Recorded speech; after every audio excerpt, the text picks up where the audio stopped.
Bonjour et bienvenue à cette nouvelle formation de Maelstrom Média. Je suis Julien Pelletier, avocat. Je suis accompagné aujourd'hui de maître Chloé Baudet-Saint-Tomo, avocate elle aussi, qui a effectué beaucoup de recherches en matière de droit autochtone, qui constituera le sujet aujourd'hui, le sujet de cette formation.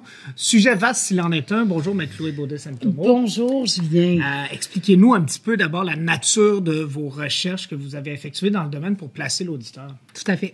En fait, j'ai eu la chance de faire une maîtrise en common law qui était axée sur la reconnaissance constitutionnelle des droits ancestraux. Donc, j'ai fait une étude comparée là, entre la situation du Canada et de l'Afrique du Sud. On pourra y revenir là, plus tard dans la conférence si c'est pertinent. Mais j'ai également eu la chance de superviser des projets d'accès à la justice dans le Grand Nord au cours des 6 dernières années. Là. Alors, ce qui place bien la table pour le sujet que nous allons aborder aujourd'hui, pour vous mettre en contexte, les enjeux en matière de droit autochtone prennent de plus en plus de place dans le système juridique et même économique canadien. Beaucoup de sensibilité qui accompagne ces thèmes. Aujourd'hui, on veut d'abord, pour cerner un petit peu le sujet, on va d'abord déterminer qui en droit sont les Autochtones du Canada. Exact. Puis c'est une question qu'on se pose souvent. Là. En fait, on parle des Autochtones, on a tendance à mêler un peu tous les concepts. Là. On parle de métis, on parle d'Inuit, on parle d'Indiens, on parle de... À l'époque, on parlait de sauvages. Évidemment, on ne parle plus de ça maintenant. Lorsqu'on parle des Autochtones au Canada, on parle de 3 groupes qui sont reconnus par l'article 35 de la loi constitutionnelle de 1982. On parle des Premières Nations, des Métis et des Inuits. Donc, les Premières Nations englobent pas mal ce à quoi on pense lorsqu'on réfère aux Autochtones. Donc, il y a 11 nations autochtones au Québec. 10 d'entre elles sont issues des Premières Nations. La 11e étant celle des Inuits. Les Inuits, c'est vraiment, tu sais, lorsqu'on pense, à l'époque, on qualifiait ça d'Esquimaux, là, tu sais, lorsqu'on pense au Grand Nord, c'est vraiment la culture Inuit. Exclu aujourd'hui. Tout à fait. Ben, comme il y en a plusieurs qui, dans l'histoire juridique du droit des Autochtones, vont avoir été rayés de la map pour des raisons évidentes. Là, mais qui font partie un peu de quelconque trajet qu'on veut faire dans l'historique juridique du droit des Autochtones. Donc, vraiment, c'est l'article de la Constitution qui va nous inciter à reconnaître ces 3 groupes-là. Peut-être un petit mot pour les Métis, parce que je sais qu'il y a des fois, il y a un peu de confusion quant à ça. Là. On pense que quiconque est issu d'une descendance mixte, soit en partie indienne, puis en partie, par exemple, pure laine là, québécoise, pourrait être considéré comme métis. C'est pas tout à fait le cas.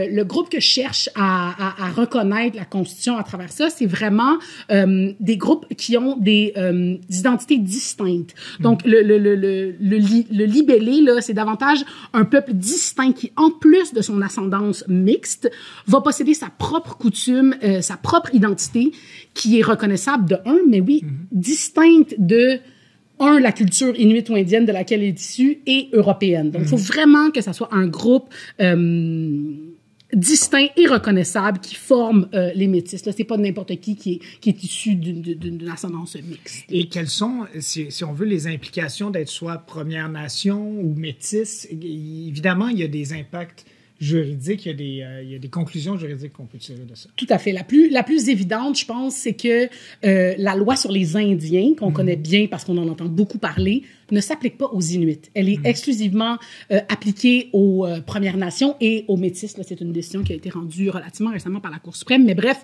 les Inuits sont nommément exclus de cette loi sur les Indiens. Là. Donc, il y a évidemment cette distinction-là. Au sein même des Premières Nations, il y a énormément de diversité de cultures et de communautés. Lorsque la loi sur les Indiens a été promulguée dans les années 1800, on a instauré des systèmes de gouvernance différents de ceux qui étaient en œuvre depuis des années dans les groupes autochtones. On a imposé les systèmes de bande, ce qui a entraîné pour beaucoup de communautés là, des tensions à l'interne, où est-ce que là, les chefs héréditaires qui étaient traditionnellement les chefs se sont retrouvés tassés au profit de chefs qui étaient élus là, de conseils de bande. Donc, c'est sûr que cette notion-là de distinction, elle s'applique là.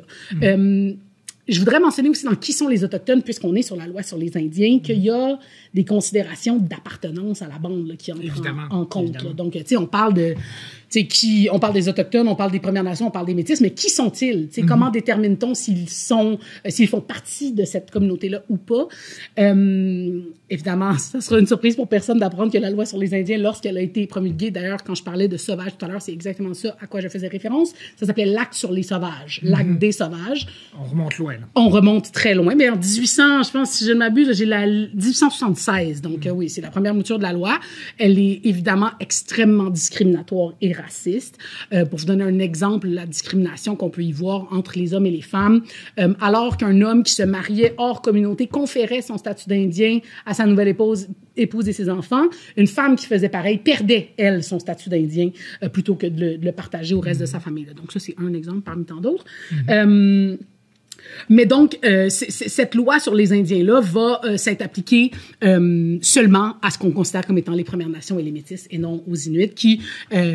selon moi, en fait, c'est vraiment une résultante politique, soit qu'à l'époque, il n'y avait pas d'intérêt de coloniser le Nord, ou du moins les soumettre à notre volonté politique. D'accord. Il y avait comme un peu ils vivent en haut, puis nous autres, on veut pas vivre là, fait qu'on s'en parle pas. C'est davantage lorsqu'on va parler d'exploitation du Grand Nord que vont venir les Inuits et la force politique que ça implique, là, puis des négociations éventuelles. Donc, pour revenir à l'adhésion, là, c'est seulement depuis 1985 qu'on a redonné aux bandes le pouvoir de faire leur propre règle d'adhésion là, par rapport à la bande, ou ils ont également la possibilité de remettre ça au fédéral comme c'était dans l'entremise. Mais beaucoup de bandes se sont prévalues là, de ce droit-là, là, de faire reconnaître qui fait partie d'eux. Et la loi sur les Indiens, évidemment, qui a entraîné aussi des tensions au sein même des communautés autochtones. On a vu au début des années 70, Jean Chrétien était ministre des Affaires indiennes, comme on le nommait à ce moment-là, et il avait proposé la pure et simple abolition de la loi sur les Indiens. Et il y en a qui étaient pour, et il y en a qui étaient contre. Ouais. C'était le Livre blanc à l'époque qui... En fait, puis si on se remet dans... Parce que rien de tout ça existe dans un vacuum, là. Tout ça est dans le contexte politique canadien. Puis on se rappelle qu'à cette époque-là, puis c'était mené par Pierre-Éliott Trudeau, l'idée, c'était l'assimilation. Puis pas juste des Autochtones par des volontés méchantes, là. C'était de dire qu'un Canadien est un Canadien et qu'on préserve les libertés individuelles et qu'à ce titre, tous les Canadiens se valent. Il n'y a pas de distinction ou de traitement, de favoritisme, si c'est comme ça qu'on peut caractériser les relations avec les Autochtones, là. On s'entend que ce n'est pas le cas. Mais vraiment, c'est dans ce cadre-là là, que ça s'inscrivait, le Livre blanc, de dire, nous, on veut assimiler les Autochtones pour qu'ils deviennent Canadiens à leur plein sens. Puis auquel cas, ils pourraient bénéficier des mêmes droits que les autres Canadiens. Mais ils ont fait face à beaucoup d'opposition politique, là, notamment par rapport aux groupes autochtones qui ont publié le Livre rouge, qui venait répondre justement à ça, puis qui mettait de l'avant leur statut de société distincte, là, si tu veux, qui va éventuellement se retrouver dans... tu sais, là, on parle de la fin des années 60, puis début des années 70. Éventuellement, tout ça va nous mener à la reconnaissance constitutionnelle que l'on connaît aujourd'hui, là, qui est dans l'article 35. Dans la loi constitutionnelle de 1982. Tout à fait. Évidemment. Et les années 70 étaient pleines d'ébullition aussi. On aura l'occasion d'y revenir dans le cadre de cette formation. Ce qui nous amène d'ailleurs à la question d'où proviennent en droit les droits qu'on dit autochtones, c'est-à-dire ceux qui s'appliquent aux communautés autochtones du pays, d'où ils proviennent dans l'histoire d'abord. Oui, ben c'est ça c'est un vaste sujet, d'où est-ce qu'ils proviennent dans l'histoire, parce qu'il y a beaucoup d'études puis de recherches qui sont menées quant à par exemple, quelles lois historiques ont mené à telle ou telle reconnaissance.